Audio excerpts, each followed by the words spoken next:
বার্ষিক আক্রমণের প্রায় 2 শতাব্দীর পরে ম্যাসিডনের রাজা আলেকজান্ডার খ্রিস্টপূর্ব 4th শতকের শেষের দিকে ভারত অভিযানে আসেন। তিনি ছিলেন রাজা ফিলিপের পুত্র। সেই সময় উত্তর পশ্চিম ভারত অনেকগুলি ক্ষুদ্র রাজ্যে বিভক্ত ছিল।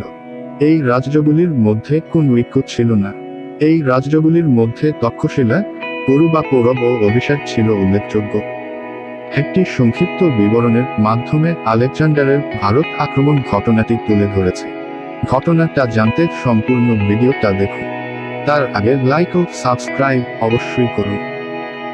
আলেকজান্ডার গ্রিসের প্রাচীন শত্রু পারস্য সাম্রাজ্য জয় করে দিগ্বিজয়ের পথে হিন্দুকুশ পর্বত পার হয়ে ভারতে প্রবেশ করেন খ্রিপূর্ব 327 অব্দ। এই সময় উত্তর পশ্চিম সীমান্ত অঞ্চল বহু ছোট ছোট বিবদমান রাজ্যে বিভক্ত ছিল। এগুলির মধ্যে উল্লেখযোগ্য ছিল অশ্বকায়ন, পুষ্কলাবতী, নিকিয়া, তক্ষশিলা, মদ্রক, অভিসার, পেরিব ইত্যাদি।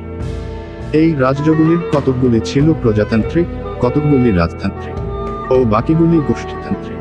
ভারতে অনুপ্রবেশের পর আলেকজান্ডারকে সৎ উপত্যকার উপজাতিদের প্রবল বাধার সম্মুখীন হতে হয়। এদের বশ্যতা আদায় করতে আলেকজান্ডারের বেশ কিছু সময় অতিবাহিত হয়।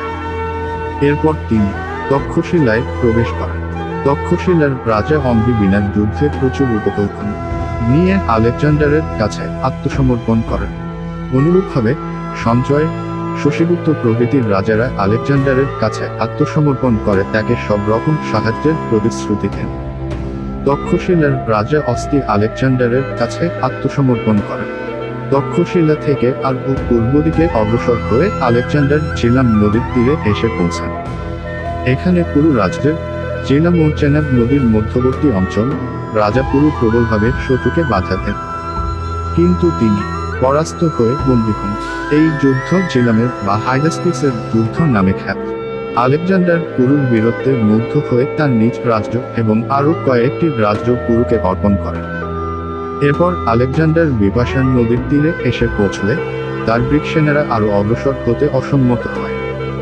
তারা বছরের পর বছর যুদ্ধ করে ক্লান্ত হয়ে পড়েছিল। তাছাড়া ভারতীয়দের সামরিক শক্তির পরিচয় পেয়ে ভীত হয়ে পড়েছিল। এই অবস্থায় আলেকজান্ডার স্বদেশে ফিরে যাওয়ার সিদ্ধান্ত নেন। পথে ব্যাবিলনে খ্রিস্টপূর্ব 323 অব্দে মাত্র 32 বছর বয়সে তার মৃত্যু হয়। আলেকজান্ডারের আক্রমণের ফলাফল প্রত্যক্ষ ফল। কেউ কেউ মনে করেন যে আলেকজান্ডারের আক্রমণের ফলে ভারত গ্রিক ভাবধারায় উদ্বুদ্ধ হয়ে উঠেছিল। আবার কেউ কেউ মনে করেন যে এই আক্রমণ ভারতবাসীর ওপর কোন রেখাপাতই করতে পারেনি। প্রত্যক্ষভাবে আলেকজান্ডারের অভিযান ভারতের ইতিহাসের ওপর কোন স্থায়ী প্রভাব ফেলতে পারেনি বা ভারতবাসীর ভাবধারার ওপর রেখাপাতও করতে পারেনি। প্রকৃতপক্ষে তার স্বল্পকালীন অবস্থান ভারতবাসীর রাষ্ট্রীয় ও সামাজিক আচরণ প্রভাবিত করার পক্ষে মোটেই যথেষ্ট ছিল না। আলেকজান্ডারের রণনীতি ভারতবাসীকে মোটেই চমৎকৃত করতে পারেনি। দ্বিতীয়ত, উত্তর পশ্চিম সীমান্তে আলেকজান্ডারের অভিযান সীমাবদ্ধ ছিল। ভারতের রাজনৈতিক ভাগকেন্দ্র গঙ্গা যমুনা উপত্যকার বহুদূর থেকেই তাকে স্বদেশে ফিরে যেতে হয়।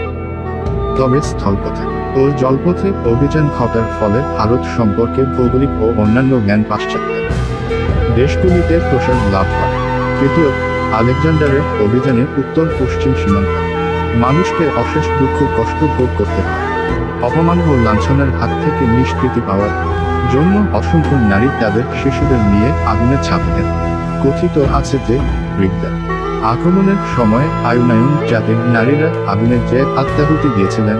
ভারতের ইতিহাসে সেটাই জোহর ব্রত পালনের প্রথম ঘটনা।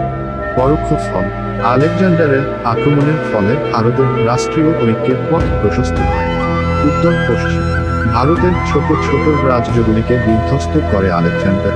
সেগুলিকে এক শাসনাধীনে আনতে সমর্থ হয়েছিলেন বলেই চন্দ্রগুপ্ত মৌর্যের পক্ষে উত্তর ভারতে এক অখণ্ড সাম্রাজ্য গড়ে তোলা সম্ভব হয়েছিল। উত্তর পশ্চিম ভারতে ও মধ্য এশিয়ায় কয়েকটি গ্রিক উপনিবেশ গড়ে উঠেছিল। সেগুলির মাধ্যমে ভারতের সঙ্গে পাশ্চাত্যের ভাব বিনিময় সম্ভব হয়। মৌর্যোত্তর যুগে ভারতীয় শিল্প অপর গ্রিক ও রোমান প্রভাব সুস্পষ্ট দেখা যায়। ভারতীয় জ্যোতিষশাস্ত্রের গ্রিক প্রভাব এসে প্রস্থাতর পশ্চিম সীমান্তে গ্রিক উপনিবেশের প্রতিষ্ঠা ফলে ভারতীয় সংস্কৃতির ওপর গ্রিক প্রভাব যেমন এসে পড়েছিল, তেমনি ভারতীয় সংস্কৃতির প্রভাবও গ্রিক সংস্কৃতিকে প্রভাবিত করেছে। স্মিথের কথায়, ভারতীয় সভ্যতায় গ্রিক প্রভাব আলেকজান্ডারের আগমনের পরোক্ষ ফল। এই অভিযানের সূত্রে আবিষ্কৃত জল ও স্থলপথের প্রাচ্য ও পাশ্চাত্যের মধ্যে বাণিজ্যিক আদান প্রদানের সূত্রপাত হয়। ভারতে গ্রিক মুদ্রার প্রচলন শুরু হয়। পরবর্তীকালে ইন্দো গ্রিক শাসকরা ভারতে গ্রিক মুদ্রার অনুকরণ মুদ্রার প্রচলন করেন।